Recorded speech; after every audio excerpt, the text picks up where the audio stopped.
लोकसभा में हंगामे के बीच एंटी पेपर लीक संशोधन बिल पारित हो गया।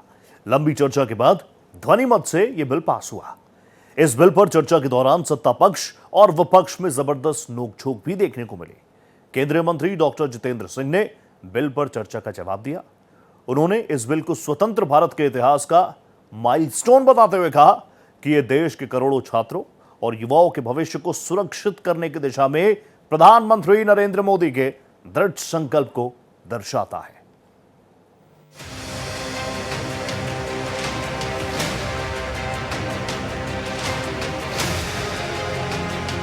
दो दिनों तक एंटी पेपर लीक बिल पर 10 घंटे मैराथन चर्चा के बाद लोकसभा में यह बिल ध्वनिमत से पारित हो गया। बिल पर चर्चा के दौरान सत्ता पक्ष और विपक्ष में जमकर नोकझोंक हुई। इसके बाद केंद्रीय मंत्री डॉक्टर जितेंद्र सिंह ने बिल पर चर्चा का जवाब दिया और इसे पारित किए जाने के लिए पेश किया और फिर भारी हंगामे के बीच anti paper leak bill Lok Sabha में पारित कर दिया गया। मैं प्रस्ताव करता हूं कि विधेयक को पारित किया जाए। प्रश्न ये कि विधेयक को पारित किया जाए। जो सदस्य इसके पक्ष में हाँ गए, जो सदस्य विरोध में ना गए, मेरे विचार में निर्णय हाँ वालों के पक्ष में प्रस्ताव स्वीकृत हुआ और विधेयक पारित हुआ। Anti paper leak bill Lok Sabha में पारित होने से पहले केंद्रीय मंत्री डॉक्टर जितेंद्र सिंह ने लोकसभा में बिल पर हुई चर्चा का विस्तृत जवाब दिया। उन्होंने इस बिल को स्वतंत्र भारत के इतिहास का एक मील का पत्थर बताते हुए कहा कि ये कानून देश के करोड़ों छात्रों और युवाओं के भविष्य को सुरक्षित करने की दिशा में प्रधानमंत्री नरेंद्र मोदी के दृढ़ संकल्प को दर्शाता है। साथ ही उन्होंने जोर देकर कहा कि मोदी सरकार भारत माता की संतानों के भविष्य के साथ किसी को भी खिलवाड़ करने की इजाजत नहीं देगी। उन्होंने स्पष्ट किया कि इस नए कानून का उद्देश्य किसी राजनीतिक दल या वर्ग को निशाना बनाना नहीं है, बल्कि परीक्षा माफियाओं और सॉल्वर गैंग्स पर आजीवन शिकंजा कसना है, जो मेहनती छात्रों के सपनों पर पानी फेरते हैं। Public Examination Prevention of Unfair Means Bill 2024 was enacted in January 24. लेकिन हाल ही के घटनाक्रम के बाद ये इस सरकार की संवेदनशीलता है and openness to accept the inputs and to learn from the experience and also to learn from the advice of the experts के लगा कि इसको और स्ट्रिंजेंट बनाया जाए। इस एक्ट के तहत जो अनअमेंडेड था उसमें भी the offence is cognizable, non bailable, non compoundable with stringent punishment. लेकिन जब महसूस हुआ कि इसे और ज्यादा सख्त बनाने की आवश्यकता है तो इसकी कुछ एक धाराओं में संशोधन करने का काम किया गया है। Anti paper leak bill Lok Sabha में पारित होने के बाद बीजेपी के सांसदों ने इसे पेपर लीक रोकने वाला अहम कदम बताया, तो वहीं विपक्षी सांसदों ने कहा कि कड़े कानून से नहीं बल्कि गड़बड़ी के प्रति जवाबदेही जरूरी है।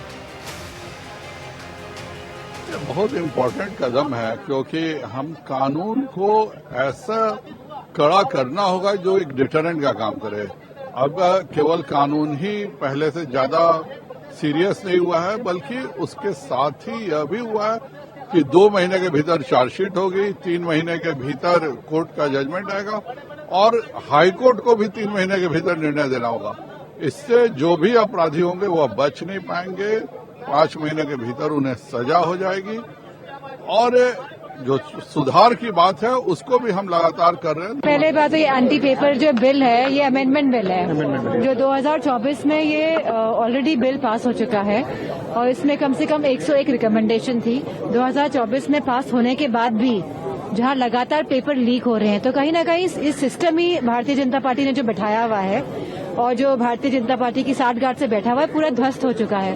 एंड ये अलाउ कर रहे हैं कि सिस्टम में जो करप्शन है वो सीप इन करे और उसकी जो जड़ें हैं वो अंदर तक फैल चुकी हैं और मुझे नहीं लगता है कि इस तरह के कोई भी अमेंडमेंट्स लाके कोई फर्क पड़ने वाला है, क्योंकि भारतीय जनता पार्टी की जो सरकार है इनकी नीयत और नीति दोनों साफ नहीं है और इसका जो खामियाजा है वो हमारे देश का युवा भुगत रहा है आज।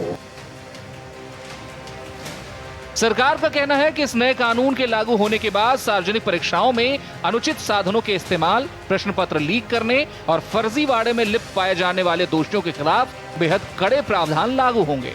इसमें भारी भरकम जुर्माने के साथ साथ लंबी जेल की सजा का भी कड़ा प्रावधान तय किया गया है, जिससे संगठित अपराध के रूप में पनप रहे परीक्षा माफियाओं पर नकेल कसी जा सकेगी। आइए अब आपको बताते हैं लोकसभा में पारित एंटी पेपर लीक बिल में 2024 के पुराने कानून को संशोधित कर क्या क्या बदलाव किए गए। इसमें सबसे बड़ा बदलाव सजा में किया गया है। संगठित तरीके से पेपर लीक कराने या नकल गिरोह चलाने वालों को अब अधिकतम 10 साल तक की जेल हो सकती है। पहले ये सजा 5 साल तक की थी। बिल में आर्थिक सजा भी काफी बढ़ाई गई है। अब दोषियों पर अधिकतम 10 करोड़ रुपए तक का जुर्माना लगाया जा सकेगा। पहले 50 लाख तक जुर्माना था। बिल में जांच एजेंसियों को ज्यादा अधिकार देने, केंद्र और राज्यों के बीच बेहतर तालमेल बनाने और फास्ट ट्रैक कोर्ट में मामलों की जल्द सुनवाई का प्रावधान किया गया है, जिसमें रोजाना सुनवाई होगी। पहले फास्ट ट्रैक कोर्ट जिक्र नहीं था। संशोधित बिल में जांच 2 महीने के भीतर पूरी करने की बात कही गई है। पहले जांच पूरी करने के लिए कोई तय समय सीमा नहीं थी। लोकसभा में एंटी पेपर लीक बिल पारित होने के साथ ही सरकार ने यह साफ संदेश दे दिया है कि प्रतियोगी परीक्षाओं में किसी भी प्रकार की धांधली या भ्रष्टाचार को बर्दाश्त नहीं किया जाएगा। देश के युवाओं का सिस्टम पर भरोसा कायम रखने के लिए यह कानून एक मजबूत हथियार बनेगा। लोकसभा में एंटी पेपर लीक बिल पर मुहर लगने के बाद अब इसे राज्यसभा में पेश किया जाएगा। Bureau report, Bharat express.